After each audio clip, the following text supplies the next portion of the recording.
PSM Makassar mengalahkan Persebaya Surabaya 1-0 pekan ke-26 Liga 1 musim 2022-2023. Laga Persebaya Surabaya versus PSM Makassar digelar di Stadion Gelora Joko Samudro Gresik, Jawa Timur pada Jumat 24 Februari 2023.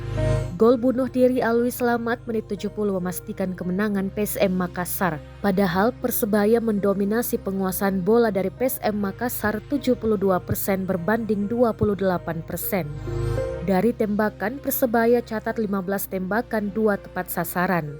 Sedangkan PSM Makassar hanya 6 tembakan dan hanya 1 tembakan ditorehkan dan itu jadi gol. Pengamat sepak bola Muhammad Hanafing Ibrahim mengatakan Dewi Fortuna berpihak kepada PSM Makassar. Gol tercipta lewat gol bunuh diri PSM Makassar Laki, katanya saat dihubungi melalui telepon pada Jumat 24 Februari 2023. Meski demikian, Hanafing membeberkan kunci kemenangan PSM Makassar atas Persebaya. Ia melihat PSM Makassar lebih banyak bertahan dan andalkan serangan balik. Di lain sisi, Persebaya mendominasi penyerangan tetapi alami kesulitan menembus pertahanan Laskar Pinisi. Stoper asing Yuran Fernandes tampil disiplin, mengomandoi lini pertahanan PSM Makassar. Total 8 sapuan dicatatkan lawan Persebaya.